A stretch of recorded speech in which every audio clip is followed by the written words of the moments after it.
జర్మనీలో అపారమైన ఉద్యోగ అవకాశాలు ఉన్నాయి, వెళ్ళండి అయ్యా బాబు అంటే నెగిటివ్ నెగిటివ్ నెగిటివ్. ఈ నెగిటివ్ వాళ్ళు కాసేపు ఆగండి. 2.5 లక్షల నుంచి 3 లక్షలు అండి, అంటే యూరోస్లోనే చెప్పుకుంటే 2.5 వేల నుంచి 3 వేల యూరోస్ జర్మనీలో ఇస్తున్నారు. ఎవరు? ఐటీఐ డిప్లొమో ఇంజనీరింగ్ వాళ్ళకు కూడా, ఏది ఎలక్ట్రికల్, మెకానికల్, ఈసీఈ వీళ్ళు ఉంటారు చూడండి, ఈవెన్ మెకట్రానిక్స్ అంటున్నారు అనమాట.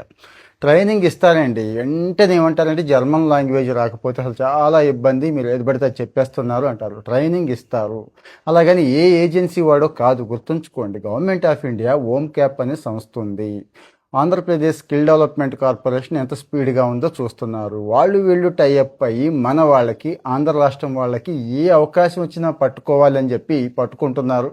మంచి అవకాశాలు కల్పిస్తున్నారు. లాంగ్వేజ్ ట్రైనింగ్ వీళ్ళే ఇస్తారండి. ఒక 3 నెలల నుంచి 8 నెలల మధ్య ఇక్కడే చక్కగా మీకు లాంగ్వేజ్ ట్రైనింగ్ ఇస్తారు. ఏది A1 A2 B1 B2 అంటారు కదా, B1 వరకు అంటే చదవటం, రాయటం, మాట్లాడడం ఇలాంటివి వచ్చి ఉండాలి. మరి జర్మనీలో ఆ ఇబ్బంది ఉంది, నేర్చేసుకోవచ్చు, అది పెద్ద విషయం ఏం కాదు. నేర్చేసుకున్న తర్వాత ఇంకా హాయిగా వెళ్ళిపోవడమే. వాడే ఫుడ్, అకామిడేషను, డబ్బులు అన్నీ ఇస్తాడు. చక్కగా క్యాజువల్ లీవ్స్ ఉన్నాయి. ఇక్కడ ఇంకో అడ్వాంటేజ్ ఉందండి, ఫ్యామిలీ కూడా వెళ్ళొచ్చు, పిల్లలు కూడా వెళ్ళొచ్చు, వాళ్ళు చదువుకోవచ్చు, వాళ్ళకి కూడా free medical care and education. జర్మనీలో ఎడ్యుకేషన్ ఎంత క్వాలిటీ ఉంటుంది, పైపెచ్చు ఫ్రీగా కూడానండి. సో మరి 40 సంవత్సరాల లోపు ఉన్నాయి నాకు. ఇదిగో ఇందాక చెప్పాను కదా, ఐటీఐ డిప్లొమా వగేరా ఈ క్వాలిఫికేషన్స్ ఉన్నాయి.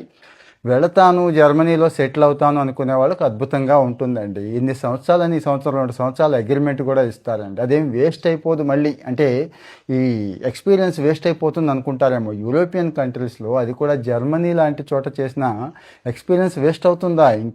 ఇంకో చోట ఉపయోగించేసుకోవచ్చు. కానీ సమాచార లోపం కొంత, నెగిటివిటీ కొంత, భయం కొంత, పిరికితనం కొంత, అనుమానం కొంత, ఇవన్నీ పాడు చేసేస్తున్నాయి మనుషుల్ని. మరి నేను యాజ్ ఏ గవర్నమెంట్ని సపోర్ట్ చేస్తున్నారని మీరు అనుకుంటారు. ఒక అవకాశం ఉంది, అందిపుచ్చుకోండి అయ్యా స్వామి అంటున్నాను. కావాలంటే జర్మనీ వెళ్ళిన వాళ్ళు బోల్డ్ మంది ఉన్నారు, వాళ్ళతో మాట్లాడండి. జర్మనీలో మన తెలుగు వాళ్ళు ఉన్నారు, వాళ్ళతో మాట్లాడండి. ఇలా వెళ్ళొచ్చా అని అడగండి, అంతే తప్పించి ఆగిపోవద్దు. మరి జాబ్ మార్కెట్ ఇక్కడ కొద్దిగా వీక్ ఉంది, బయటికి వెళ్ళి సంపాదించుకునే అవకాశం ఉంది, వెళ్ళండి అనే చెప్తున్నాను నేను. ఇంకా డౌట్ ఉంటాయి మీకు. సో ఆ జర్మనీలో ఉన్నవాళ్ళు ఆల్రెడీ ఇలా వెళ్ళి సెటిల్ అయిపోయి నర్సింగ్, ఇంకోటి చాలా ఉన్నారు కదండి, మన అగ్రికల్చర్కి వెళ్ళారు, వీళ్ళంతా వెళ్ళారు కదా, వాళ్ళతో కూడా నేను స్వయంగా మాట్లాడతాను, లైవ్ పెట్టిస్తాను, వాళ్ళే మాట్లాడతారు, మీరే క్వశ్చన్స్ అడగవచ్చు. సో ఇప్పుడైతే అవకాశం వచ్చింది, అన్ని వివరాలు ఇక్కడ ఇచ్చేస్తున్నాను. ఇంక ఎటువంటి అనుమానం పెట్టుకోవద్దు. అయితే హోమ్ సిక్ ఉంది అనేవాళ్ళు వెళ్ళొద్దు, నాకు ఇక్కడ మంచి అవకాశాలు ఉన్నాయి అనేవాళ్ళు వెళ్ళొద్దు. మిగిలిన వాళ్ళు ఖాళీగా ఉన్నాను,